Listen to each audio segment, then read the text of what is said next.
Bapak Ibu Saudara yang kasih Tuhan, sungguh bersyukur ya kita saat ini sudah berada di 2 bulan terakhir di tahun 2024. Tidak terasa kita sudah menjalani hampir 11 bulan gitu ya ada di tahun 2024 ini. Pasti banyak hal yang telah terjadi dalam hidup kita dan kita bersyukur untuk setiap anugerah pemeliharaan Tuhan. Dan hari ini kita akan membaca firman Tuhan. Kita bersyukur juga untuk kesempatan yang sangat berharga ini. Karena itu mari kita buka Alkitab kita. Kita membaca dari Efesus pasal 5 ayat 1 sampai 20.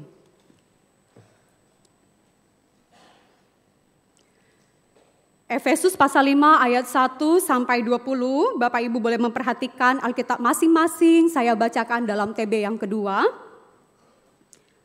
Efesus 5 ayat 1 sampai ayat yang ke-20. Sebab itu sebagai anak-anak yang terkasih teladanilah Allah dan hiduplah di dalam kasih. Sebagaimana Kristus juga telah mengasihi kamu dan telah menyerahkan dirinya untuk kita sebagai persembahan dan kurban yang harum bagi Allah.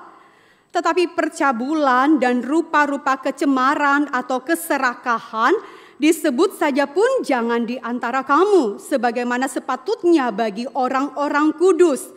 Demikian juga perkataan yang kotor, yang kosong, atau yang sembrono, karena hal-hal ini tidak pantas. Tetapi sebaliknya ucapkanlah syukur, karena ingatlah ini baik-baik, tidak ada orang cabul, orang cemar, atau orang serakah, artinya penyembah berhala, yang mendapat bagian di dalam kerajaan Kristus dan Allah. Janganlah kamu disesatkan orang dengan kata-kata yang hampa. Karena hal-hal yang demikian mendatangkan murka Allah atas orang-orang yang tidak taat. Sebab itu janganlah berkawan dengan mereka. Memang dahulu kamu adalah kegelapan, tetapi sekarang kamu adalah terang di dalam Tuhan. Sebab itu hiduplah sebagai anak-anak terang. Karena terang hanya berbuahkan kebaikan dan keadilan dan kebenaran. Dan ujilah apa yang berkenan kepada Tuhan. Janganlah turut mengambil bagian dalam perbuatan-perbuatan kegelapan yang tidak berbuahkan apa-apa, tetapi sebaliknya telanjangilah perbuatan-perbuatan itu. Sebab menyebutkan saja apa yang mereka lakukan sembunyi-sembunyi sudah memalukan. Tetapi segala sesuatu yang sudah ditelanjangi oleh terang itu menjadi tampak, sebab semua yang tampak adalah terang. Itulah sebabnya dikatakan, bangunlah hai engkau yang tidur dan bangkitlah dari antara orang mati dan Kristus akan bercahaya atas engkau. Karena itu perhatikanlah dengan seksama bagaimana kamu hidup. Janganlah seperti orang bebal tetapi seperti orang bijak. Dan pergunakanlah waktu yang ada karena hari-hari ini adalah jahat. Sebab itu janganlah bodoh tetapi usahakanlah supaya kamu mengerti kehendak Tuhan. Janganlah mabuk oleh anggur, karena anggur menimbulkan hawa nafsu. Tetapi hendaklah kamu penuh dengan roh, dan berkata-katalah seorang kepada yang lain dalam mazmur, kidung, puji-pujian, dan nyanyian rohani. Bernyanyi dan lantunkanlah pujian bagi Tuhan dengan segenap hati. Ucaplah syukur senantiasa atas segala sesuatu dalam nama Tuhan kita, Yesus Kristus, kepada Allah dan Bapa kita. Bapak Ibu Saudara yang dikasihi Tuhan, suatu ketika ada seorang petani, dia berjalan ke sebuah hutan. Terus kemudian yang terjadi adalah dia menemukan seekor anak elang yang sedang terluka. Karena dia jatuh karena belas kasihan, dia kemudian ambil anak elang itu, dia kemudian rawat, dia kemudian balut luka-lukanya, dan kemudian dia taruh di tempatnya. Waktu itu dia memelihara banyak ayam. Jadi dia kemudian meletakkan anak elang itu bersama-sama dengan ayam-ayam yang lain di kandang ayam. Bapak Ibu Saudara, kemudian yang terjadi anak elang ini diberi makan sama seperti diberi makan ayam-ayamnya yang lain, pakan ternak ayam. Dia kemudian juga melatih ayam-ayam ini sama seperti ayam-ayam yang lain. Kebiasaannya apapun itu seperti yang lain. Dan si anak elang pun ini juga bertingkah sama seperti anak ayam atau ayam-ayam yang lain. Begitu terus terjadi.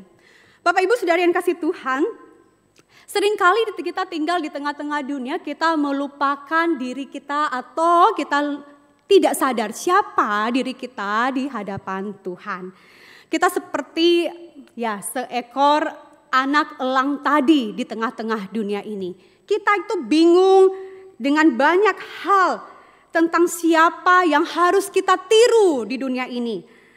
Saudara, sosial media dan budaya populer itu terus-menerus menawarkan figur publik, influencer, selebriti yang kemudian tuh banyak sekali muncul di dalam hidup kita, dan kita sendiri seringkali bingung ketika mau cari panutan, siapa yang akan kita tiru.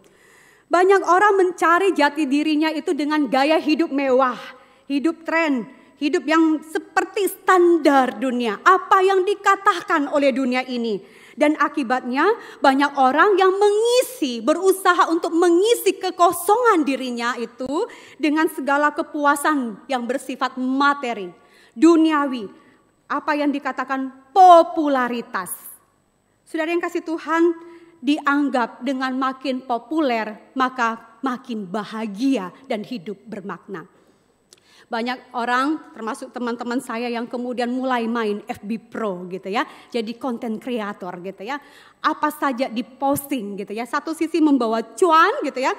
Tetapi di balik itu ada sebuah visi teologis yang sedang ditawarkan. Saya happy, saya bermakna kalau saya makin banyak followers.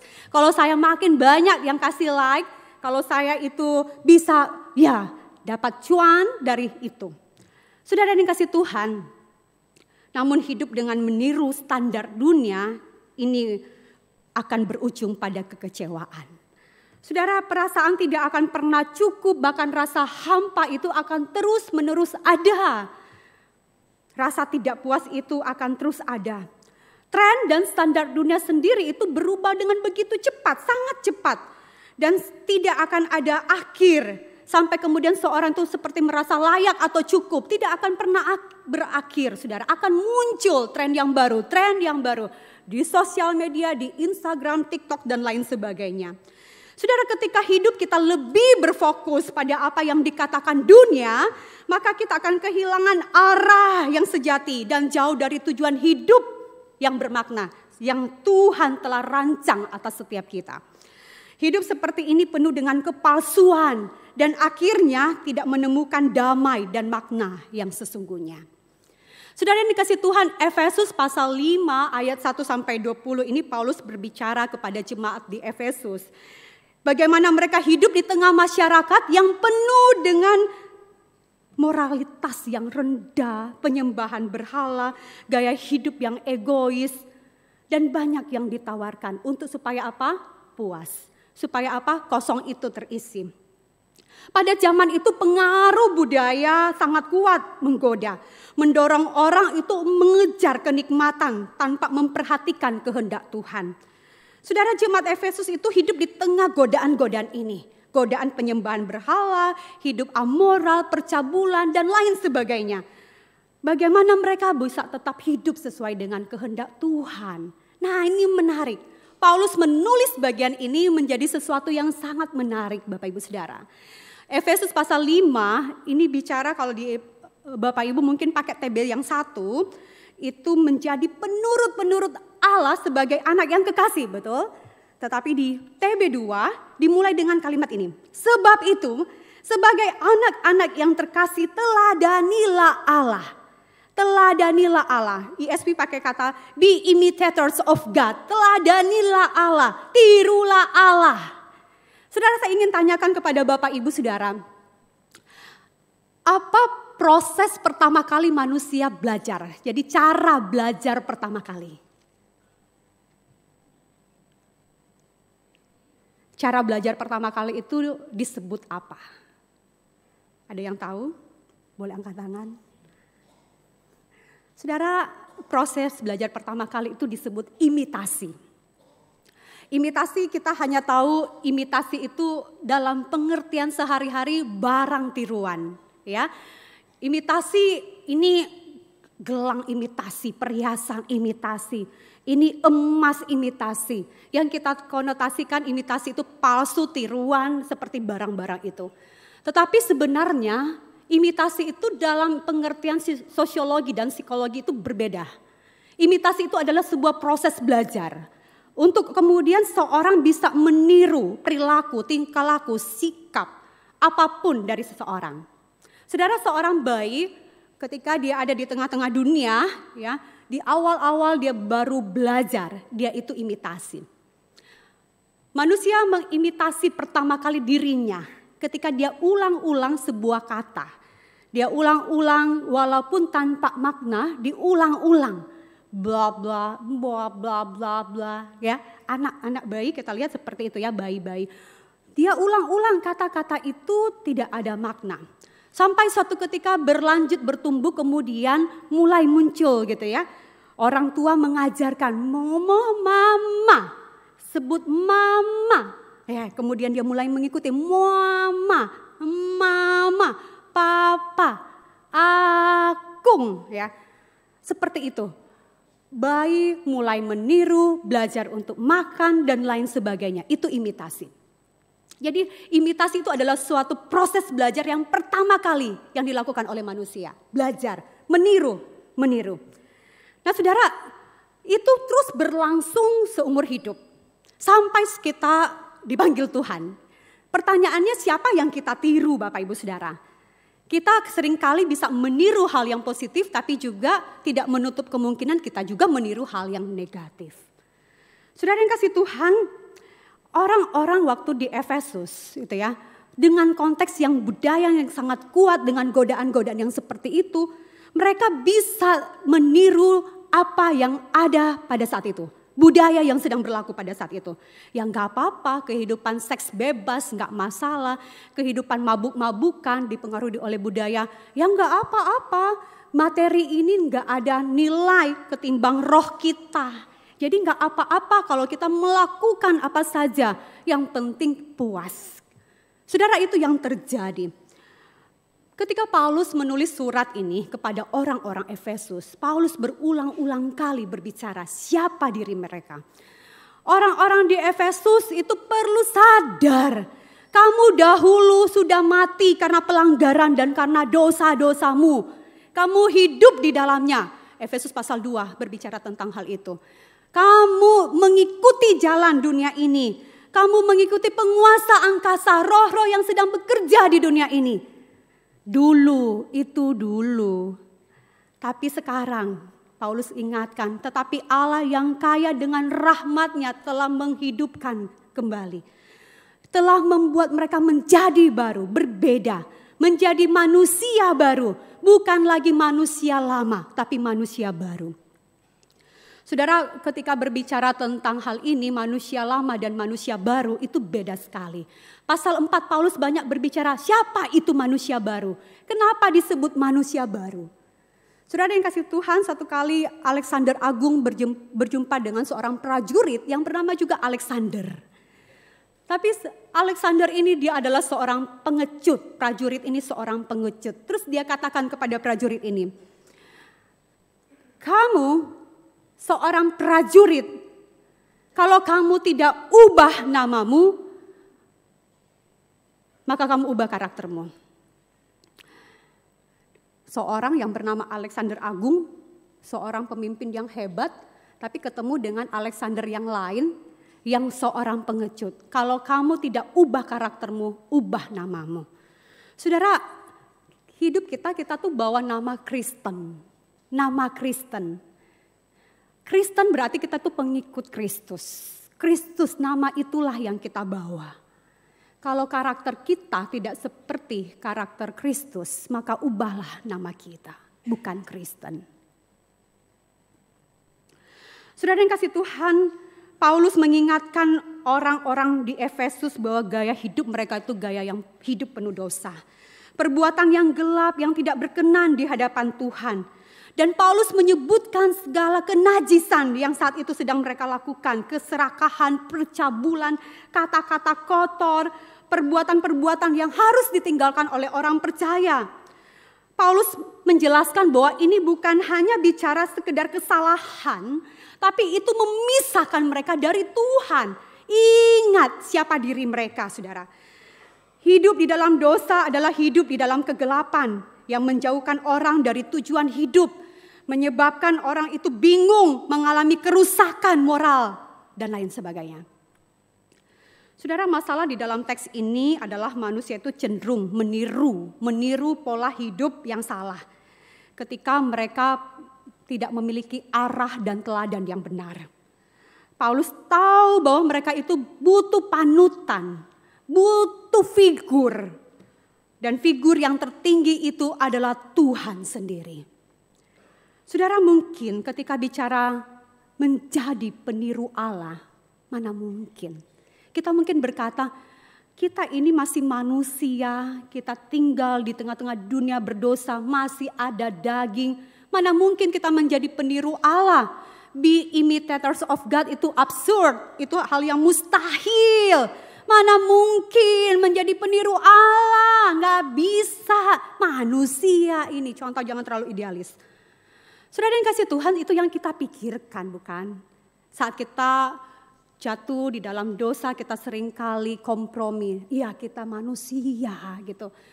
Saudara, padahal Alkitab dengan tegas, dengan clear berbicara, jadilah peniru-peniru Allah. Teladanilah Allah. Saudara, saya ingin ajak kita berpikir seperti ini. Ketika bicara tentang meniru Allah dibawa dalam konteks yang jauh daripada Tuhan, kita nih terpisah dari Tuhan jauh sekali. Saudara, itu memang akan menjadi sangat absurd, mustahil, nggak bisa terjadi. Tapi bagaimana kalau kita bawa di dalam konteks sebuah relasi antara anak dan orang tua. Tuhan kita adalah Bapa kita, saudara. Ketika kita ini dipindahkan dari gelap kepada terangnya yang ajaib, maka identitas kita tuh menjadi berbeda. Kita ini menjadi anak-anak Allah, bukan lagi anak-anak dunia ini. Kita bukan lagi anak iblis, tapi kita ini adalah anak Tuhan. Saat kita percaya Yesus sebagai Tuhan dan Juru Selamat, pada saat itu juga status kita, identitas kita itu menjadi berbeda. Dan ini sangat mungkin bagi kita untuk kita meniru sang Bapa kita. Saudara, seorang bayi bertumbuh menjadi seorang anak. Ketika dia meniru orang tuanya itu pasti bukan karena paksaan. Bukan karena satu tuntutan, bukan. Tetapi dia meniru itu karena relasi kasih, dia trust, percaya kepada orang tua. Percaya bahwa mama papanya mengasihi saya. Saya belajar ngomong, bicara, saya belajar makan, saya belajar pakai sepatu dan lain sebagainya itu karena saya tahu orang tua saya. Saudara, saya belum lama ini merenungkan ya, saya itu punya kebiasaan. Kalau belanja dari manapun begitu ya, setiap saya lihat plastik, kantong plastik, saya pasti akan keluarkan barang-barang dari kantong plastik itu. Terus kemudian apa? Lipat. Mulai lipat bentuk segitiga, lipat-lipat gitu ya. Terus kemudian simpan plastik itu. Entah kamu dipakai kapan, tapi disimpan plastik itu. Setiap kali saya lihat suami saya atau orang di rumah meletakkan plastik secara sembarangan, saya langsung cepat inisiatif. Kayak senang saja ambil plastik itu, terus kemudian lipat-lipat plastik, terus kemudian simpan. Terus kemudian saya pikir, ini kebiasaan ini dari mana ya? Oh iya, saya ingat mama saya seperti itu. Kalau pulang pasar, papa pulang pasar bawa belanjaan, itu juga melakukan hal yang sama. Langsung kasih keluar barang-barang. Mau ikan, sayur begitu, kasih keluar. Terus kemudian langsung apa? Lipat plastiknya. Saudara, kebiasaan apapun itu karena kita meniru, betul? Orang tua kita. Dan itu terjadi secara alamiah. Tidak dipaksa-paksa. Iko gitu ya, memang kadang saja harus butuh satu ketegasan dari orang tua untuk hal yang baik dan kita enggan untuk melakukan itu. Tapi secara natural yang namanya meniru itu adalah sebuah hal yang kita bisa lakukan tanpa paksaan. Kita melihat orang tua kita buat apa, kita lakukan itu. Nah, saat kita katakan kita ini peniru-peniru Allah, bahasa TB1, penurut-penurut Allah, maka kita melihat figurnya adalah Tuhan sendiri. Saudara, mungkin kita berpikir bagaimana mungkin meniru Tuhan sang pencipta alam semesta ini. Dia yang kudus, yang maha kuasa, maha tahu. Tentu ketika bicara tentang meniru Tuhan, bukan berbicara tentang kita menjadi yang maha tahu, yang maha kuasa. Bukan. Dalam karakter ilahi yang seperti itu, bukan. Tapi kita meniru Tuhan itu di dalam karakternya. Kasih, kekudusan, keadilan, kesucian. Saudara, kita melihat siapa yang real. Allah Bapa mengutus putranya yang tunggal, Yesus Kristus. Kalau kita sulit membayangkan Allah yang transenden, yang jauh di sana, untuk kita tiru, saudara yang kasih Tuhan, ini yang menarik. Tuhan mengutus anaknya sendiri menjadi sama dengan kita manusia. Tinggal di tengah-tengah dunia ini. Dan kita bisa melihat langsung bagaimana kemudian Yesus hidup. Cara Yesus hidup lewat kebenaran firman. Bagaimana Yesus tinggal. Yesus mengasihi orang-orang. Bagaimana Yesus melayani orang-orang. Bagaimana Yesus memimpin orang-orang. Sehingga kita kemudian mengasihi seperti Yesus mengasihi, melayani seperti Yesus melayani, dan memimpin seperti Yesus memimpin. Saudara, Paulus menyatakan bahwa cara meniru Tuhan itu adalah hidup di dalam kasih. Sebagaimana Kristus yang sudah lebih dulu mengasihi kita dan mengorbankan dirinya untuk kita. Tuhan memberikan teladan yang real, yang sempurna di dalam pribadi Yesus. Hidup di dalam kasih yang murni, rela berkorban, tidak pandang bulu, mengasihi bahkan orang yang dikatakan musuh sekaligus itu tetap dikasihi. Saudara, Yesus adalah contoh yang real. Hidup di dalam terang tanpa celah, tanpa dosa. Saudara, saat kita dikatakan kita ini adalah anak-anak Tuhan, maka kita diberikan kemampuan untuk hidup sama seperti Kristus. Saudara, Roma pasal 8 ayat 29, bukankah itu disampaikan juga oleh Paulus? Mari kita perhatikan bagian firman ini. Seringkali kita hanya membacanya di ayat yang ke-28. Roma 8 ayat 29, kita baca bersama-sama dengan bersuara.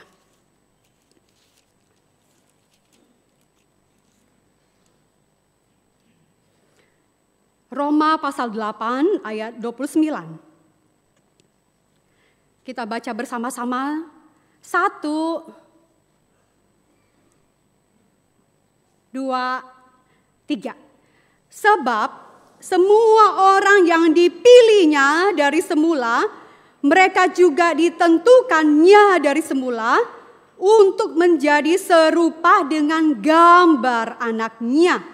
Supaya ia, anaknya itu, menjadi yang sulung di antara banyak saudara. Saudara, Tuhan menebus kita, menyelamatkan kita, bukan hanya kita pindah dari neraka kepada surga. Bukan. Tapi tujuan Tuhan menebus kita, menyelamatkan kita, mendamaikan kita, itu supaya kita menjadi serupa dengan gambaran anaknya. Kristus menjadi yang sulung di antara banyak saudara. Saudara, apa yang Tuhan lakukan pada masa Yesus dan melalui Paulus itu tidak berhenti di sana. Hingga hari ini Tuhan tuh terus bekerja di dalam hati kita melalui karya Roh Kudus yang menguatkan kita untuk hidup sebagai anak-anak terang. Tuhan memberikan kita kekuatan, memberikan kita penghiburan, memampukan kita untuk hidup sebagai anak-anak terang. Tuhan menyediakan penuntun yang jelas bagi setiap kita untuk be imitators of God. Saat kita memilih untuk meniru Tuhan di dalam kasih, di dalam kebenaran, di dalam kesucian, maka Roh Kudus akan menolong setiap kita, memampukan setiap kita, memungkinkan kita untuk meninggalkan pola-pola dunia. Saudara, di tengah godaan dunia sampai saat ini, saudara ya, kita tinggal banyak sekali godaan tantangan yang terjadi. Mendekati ya pilkada, kita sendiri bisa lihat sosial media bagaimana ramainya. Apakah kita menyebarkan kasih atau kita menyebarkan kebencian? kita menyebarkan fakta atau kita menyebarkan hoax. Seringkali di rumah bahkan di keluarga sendiri itu terjadi perpecahan karena beda pilihan politik. Sangat tajam, kebencian demi kebencian itu dilontarkan. Dan itu justru merusak komunitas. Bukan hanya komunitas dalam bermasyarakat, keluarga, tapi juga di dalam gereja Tuhan. Saudara yang kasih Tuhan, apapun pilihan setiap kita, panggilan kita adalah terus setia menyebarkan kasih. Dimanapun kita berada, kita menyebarkan kasih. Saudara yang kasih Tuhan, jangan sampai kita tergerus oleh pola-pola dunia. Kita bisa sedih ketika melihat ada banyak juga pemimpin-pemimpin yang dulu pernah menjabat sebagai menteri yang kemudian ditangkap oleh KPK. Mereka yang kemudian mengaku sebagai orang Kristen tetapi kemudian terikat oleh kasus korupsi. Kita sedih dengan banyak hal. Kita sedih ketika berhadapan dengan para pengusaha, orang-orang yang kemudian bekerja tetapi kemudian menghalalkan banyak cara untuk mendapatkan keuntungan. Kita sedih ketika melihat orang yang sudah berkali-kali dengar firman Tuhan tapi hidup tidak berubah. Di luar sana sama saja, ada 01, ada 02. Sama saja, hidup tidak berubah. Kita sedih ketika mendengar banyak orang-orang di sekitar kita yang mulutnya mulut yang kotor. Saudara yang kasih Tuhan, Paulus berkata, tindakan percabulan, keserakahan, hawa nafsu apapun itu disebut saja di antara kamu jangan. Menyebutkan saja kelakuan-kelakuan di tempat yang sembunyi-sembunyi itu jangan, apalagi melakukan, saudara. Saudara, berapa lama kita hidup di tengah-tengah dunia ini sebagai orang Kristen? Kalau hidup kita tidak seperti Kristus, ubah nama kita. Keluar dari gereja kalau kita terus masih simpan dendam, bukan kasih. Kita sulit mengasihi orang, keluarga kita, maka jangan sebut nama Kristen. Karena Kristus tidak seperti itu. Ada banyak orang Kristen di kota Manado. Banyak orang Kristen yang hidupnya biasa-biasa saja. Karena memang sudah terbiasa budaya seperti itu, biasa-biasa saja. Mengikuti arus dunia, pesta pora, hutang tidak dibayar, sosial media menunjukkan banyak hawa nafsu, kemabukan, kenikmatan dunia. Saudara, kalau kita masih hidup dalam cara hidup di dalam kegelapan, maka lagi-lagi kita tidak pantas untuk menyebut diri kita Kristen. Tuhan memberikan kita identitas yang baru sebagai anak-anaknya. Dia menuntun kita untuk menjalani hidup yang penuh makna, penuh damai. Hidup sebagai peniru Allah, menjadi terang di tengah kegelapan, berbeda, tampil berbeda, garam yang mengasinkan, yang mengawetkan dunia dari dosa, memberi rasa di tengah-tengah dunia yang tawar, terang yang memberikan cahaya di tengah kegelapan dunia ini. Jangan sampai kita sama serupa dengan dunia ini. Roma 12 tadi kita sudah bacakan bersama-sama. Janganlah hidup kita menjadi serupa dengan dunia ini, tapi berubahlah oleh pembaharuan budimu. Saudara, Paulus berbicara itu dengan sangat jelas ketika dia katakan di ayat 15, karena itu perhatikanlah dengan seksama bagaimana kamu hidup. Janganlah seperti orang bebal tetapi seperti orang bijak. Dan pergunakanlah waktu yang ada karena hari-hari ini adalah jahat. Saudara, Paulus bukan hanya berkata menegaskan supaya kita itu membenci dosa, tapi juga Paulus berkata supaya kita itu menggunakan waktu yang ada. Sadar, aware. Hari ini adalah hari yang jahat, saudara. Apa saja bisa jadi halal untuk kemudian kepuasan diri sendiri. Aware lingkungan kita. Jangan jadi sama dengan orang-orang di sekitar kita. Ketika kamu ada di sekolah, ketika kamu ada di kampus, ketika kamu ada di tempat pekerjaan, ketika kamu ada di dunia politik, ketika kamu ada di tengah-tengah keluarga, jangan sama dengan dunia ini. Saudara yang kasih Tuhan, Tuhan tidak pernah meninggalkan kita sendirian. Di dalam panggilan ini, panggilan yang tertinggi untuk menjadi peniru Allah, meneladani Allah. Ada kuasa Roh Kudus dan firman yang menuntun kita setiap hari. Saudara, di ayat yang ke-17, sebab itu janganlah bodoh, tetapi usahakanlah supaya kamu mengerti kehendak Tuhan. Ayat 18, janganlah mabuk oleh anggur, karena anggur menimbulkan hawa nafsu, tetapi hendaklah kamu penuh dengan roh. Saudara, penuh dengan Roh Kudus ini, saudara, bukan berarti kita bisa berbahasa atau melakukan sesuatu yang supranatural. Bukan, Bapak Ibu Saudara. Tapi ketika hidup kita penuh dengan Roh Kudus, maka mulut kita penuh dengan puji-pujian, penuh dengan rasa syukur, penuh dengan mazmur. Kita memberkati orang lain lewat bibir kita, lewat mulut kita, bukan yang lain. Saudara, tentu ini tidak mudah, saudara, tapi Tuhan menolong dan memampukan setiap kita. Saudara, siapakah yang kita tiru selama ini? Sekali lagi pertanyaan yang sama saya ajukan. Apakah kita meniru Allah atau kita meniru dunia ini? Menjadi peniru Allah bukanlah panggilan yang mudah, tapi Tuhan meminta kita untuk melakukannya. Bukan dengan kekuatan kita, tapi dengan kekuatan Tuhan. Dia memberi kita anugerah day by day. Roh Kudus menuntun kita setiap hari lewat firman, membimbing kita. Karena itu hidup seturut firman Tuhan. Lagu tadi yang kita nyanyikan. Hidup seturut firman Tuhan. Bukan karena kita takut. Hari ini tidak saat teduh. Nanti sabantar satu hari ini. Kita mau menjalani hidup itu berat. Kita penuh beban. Kita nanti sial. Begitu. Bukan.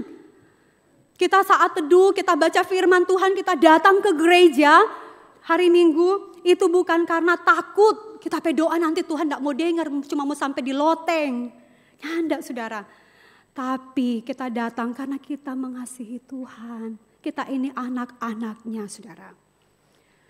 Saudara yang dikasih Tuhan, bagaimana kita bisa hidup meniru Tuhan?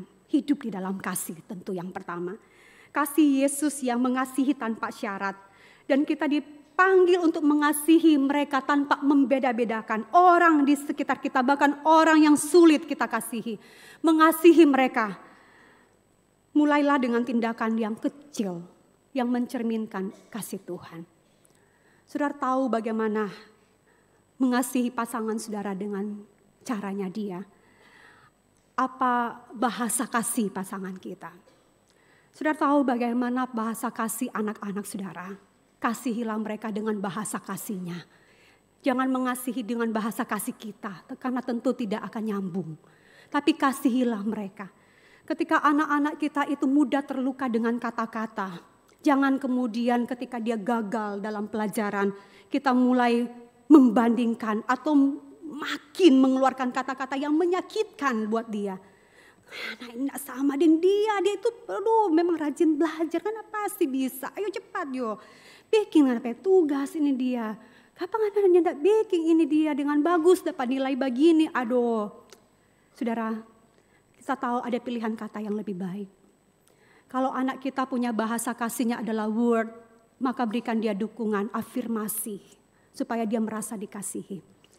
Kalau pasangan kita itu merasa dikasihi dengan bentuk pelayanan, maka kasihilah pasangan kita dengan melayani dia.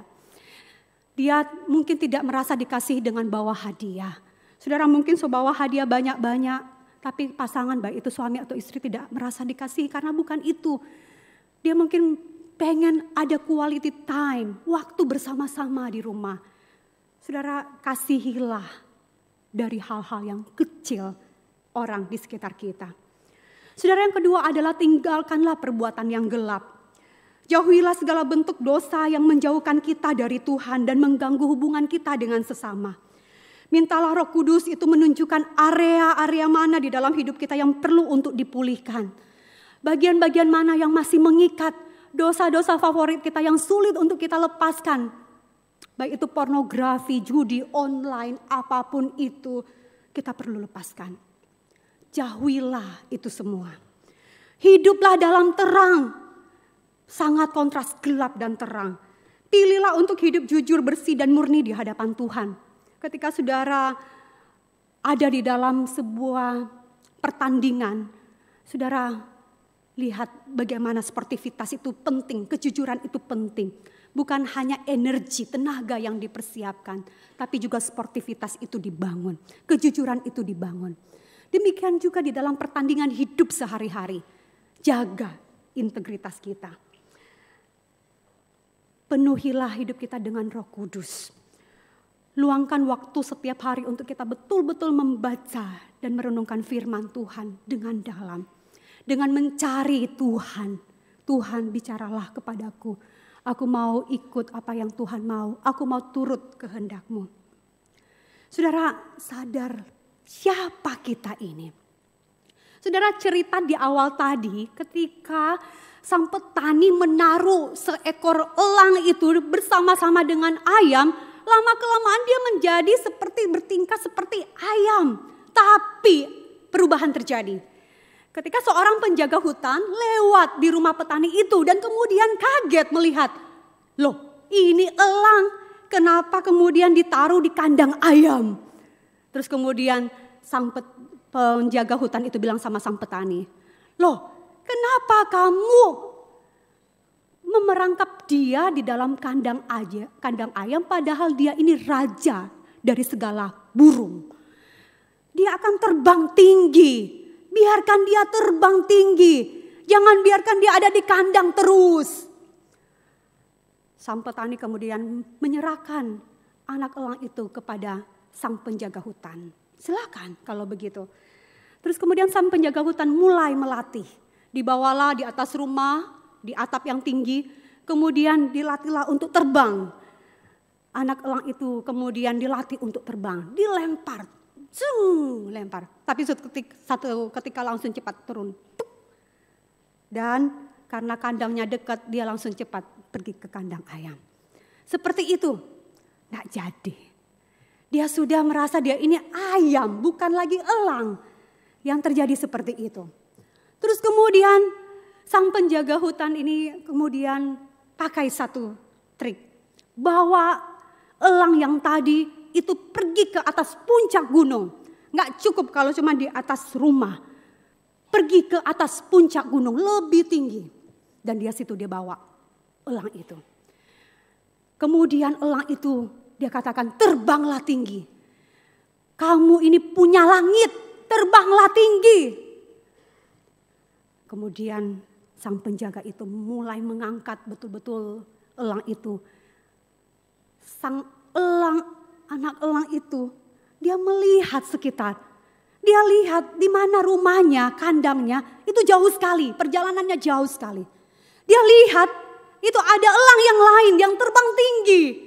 Ketika sang penjaga hutan itu angkat tinggi-tinggi, lempar ke udara. Dan dia berusaha untuk terbang. Dan betul pelan-pelan jadilah. Dia mulai terbang seperti elang yang lain. Saudara dan kasih Tuhan, sadar diri kita ini adalah anak Tuhan, bukan lagi anak dunia ini. Sama seperti tadi kita ini adalah elang yang bisa terbang tinggi. Kita ini bukan ayam yang terus terperangkap di dalam kandang. Kita ini adalah elang yang bisa terbang tinggi. Dan Tuhan menganugerahkan itu di dalam kuasa kematian dan kebangkitan Kristus. Menolong memampukan kita untuk berkata no terhadap dosa. Untuk hidup di dalam kemenangan. Untuk bertindak seperti yang Tuhan mau. Meniru Dia, meniru Allah. Terbanglah tinggi. Anak-anak muda, jangan lupa identitasmu. Jangan jadi ayam. Tapi jadilah elang. Di sekolah banyak sekali tantangan. Gadget yang kamu punya itu bisa dengan sekejap membuat kamu makin jauh daripada Tuhan. Apa yang jadi hobimu, favoritmu saat ini? Ingat kamu sudah ditebus. Ditebus dengan darah yang mahal. Darah Kristus yang tidak bercacat, bernoda itu telah tercurah di atas kayu salib untuk menebus kita. Menebus saudara dan saya.